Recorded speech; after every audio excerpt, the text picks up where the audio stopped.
Warning. Warning. The following game is rated M. The video in question can contain bad language, crude humor, sexual themes, and probably demonetization from the YouTube overlords. You have been warned. So, quick thing before we get started. Because of the nature of this game compared to the first, I am going to be talking about the story. So, if you have any interest, come back to this video after playing the game, or skip to this point I will put later in the video. But I will be talking about the plot of this game and the boss fights, so this video isn't like 3 minutes long. With that out of the way, let's get started. No More Heroes 2. This one is actually the one that I was introduced to in a way, more along the lines of the boss fight with Margaret Moonlight, and that was back in high school when this game came out. And I was aware of the game series beforehand. I do remember seeing it on the cover of Game Informer, but I didn't have any interest at the time, and I'm surprised it took me so long to get into the series, given its appeal of sword fighting, comedy, and demons disguised as men running wild in an orgy of ultra-violence. Anyway, so let's get the background out of the way. No More Heroes 2 Desperate Struggle is an action-adventure hack-and-slash video game developed for the Nintendo Wii and the sequel to 2007's No More Heroes. Desperate Struggle was produced by Suda51 and developed by Grasshopper Manufacturer. In a 2009 interview with Kotaku, Suda51 stated he had no intentions of doing a sequel, but he had a change of heart due to the strong sales of the original, which explains why in the last one it ended the way it did, and explains how this one starts as well. But we'll get into that in a minute. So how do you follow up a story like the last one with such an ending that makes it feel like they couldn't possibly make a sequel? There are people starting from the sequel who don't care about continuity, you know.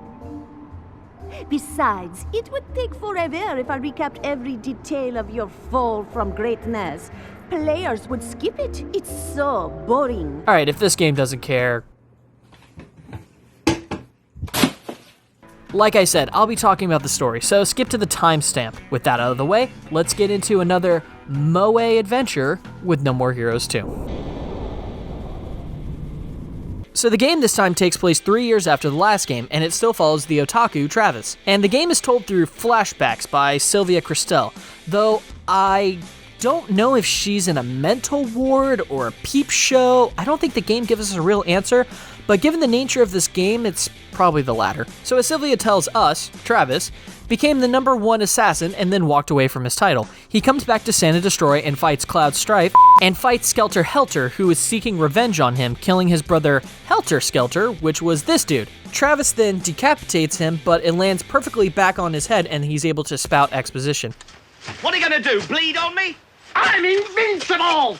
You're a loony. Sylvia completely throws everything from the last game out the window and says that he is now rank number 51. Travis decides to kill for fun again, and the somehow still talking Zack Strife over here Pain in my ass. Why aren't you dead yet? says that others will seek revenge on Travis, and while this is all going on, a group of criminals send Bishop, Travis' best friend's head, in a brown paper bag and sends it through Travis's window. Travis, now with a completely different tone shift, is on a quest for revenge and tells Sylvia to set up the next fight. She informs him that after Travis assassinated the 3 CEOs of Pizza Butt, the new president had spent the last 3 years while Travis was gone to buy nearly every business in town and open a headquarters in Santa Destroy. Travis swears to kill the president of Pizza Butt, Jasper Butt Jr., who also happens to be the #1 assassin. Well, that checks out. As the story progresses, Travis reunites with Shinobu, acting as her master, and Henry from the last game. So Henry makes a cameo. So in the last game, we had to kill 10 of the best assassins to get to the top, and since we left, 50 have taken our spots. So we take care of Nathan Copeland. Simple enough. Then let's go ahead and get to killing the next ranked assassin and kill the 49th boss. And why am I ranked 25th? Wait, he was ranked 25, but I thought I was going to... The cheerleaders are 49th through 26? Why in the fuck?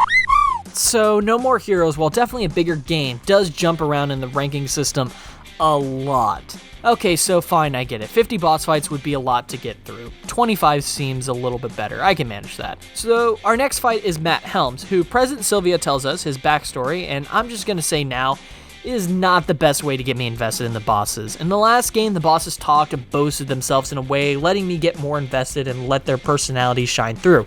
Here, Sylvia gives us a quick review, and then, oh, look at me, I'm quirky, dead. I'm not with you. So we take care of C-lister slasher flick and then BDSM meets Dan O'Brien's Alien to be told that the killing game is taking too long, so they're gonna have a battle royale. Okay, we have had 5 boss fights, including the tutorial boss. This could be an interesting way to kill our way through a wave of bosses to get to... Alright, we are fighting for the number 10 spot. That's fine. We talked to Shinobu, who tells us that she had been training, and we are now ranked A. Wait, the fuck? I thought we were 10! Well, according to Shinobu, she killed 2 other assassins upon our behalf. Well, at least we get to experience it playing as Shinobu, who takes care of a man with a golden gun, and New Destroy Man, making a return from the last game. I'll get to Shinobu's playstyle when I cover the gameplay, but for now, afterwards, heading back to the hotel room, Shinobu explains her love for Travis, while Travis feels like it'd be wrong, like a pervy teacher in a porno? Not the best analogy, but fuck it. We have a pretty decent boss fight that I will say was pretty challenging and satisfying, which makes sense, we're in the finals at this point. We are now fighting for the number 4, oh what the fuck, really? Now what? Well, apparently Henry killed 3 assassins for Travis. Would you f***ing people stop no need to stealing thank my me. kills? Okay, it, fine. We're number 5. Going after the number 4, and this fight right here was the one I was introduced to the series with, and the song's catchy, the fight... That is so... sublime. Sure, let's go with that. We then take down Space Spam to win, and Doc Ock meets General Grievous.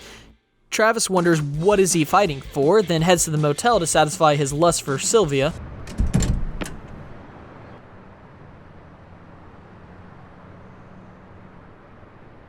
Downward f***ing dog!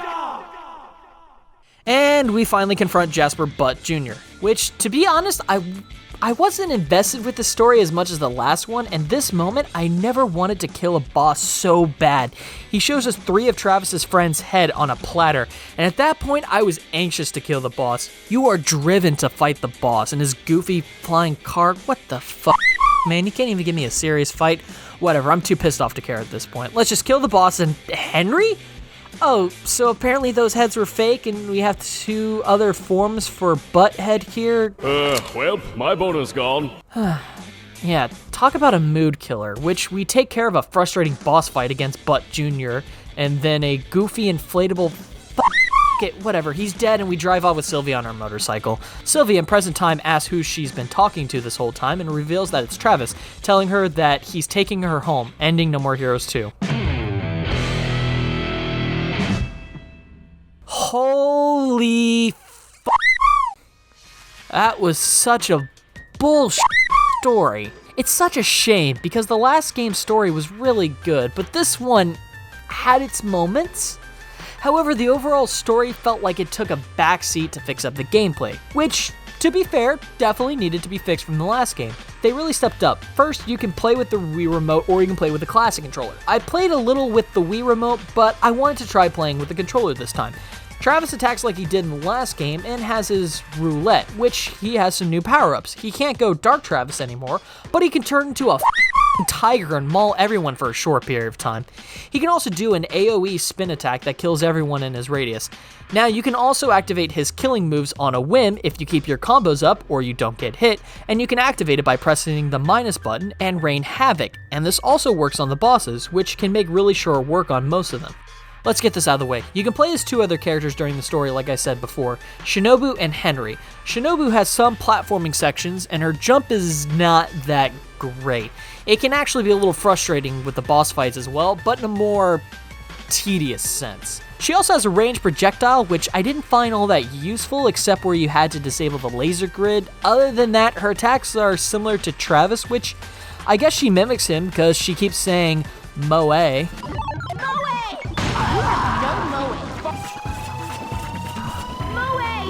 What does Moe mean? Henry, you get 1 boss fight with him, and he has a super useful dash, but again, the boss fight was really tedious to the point of repetitive. Maybe there was more to him besides him kill stealing, but as is, it's pointless.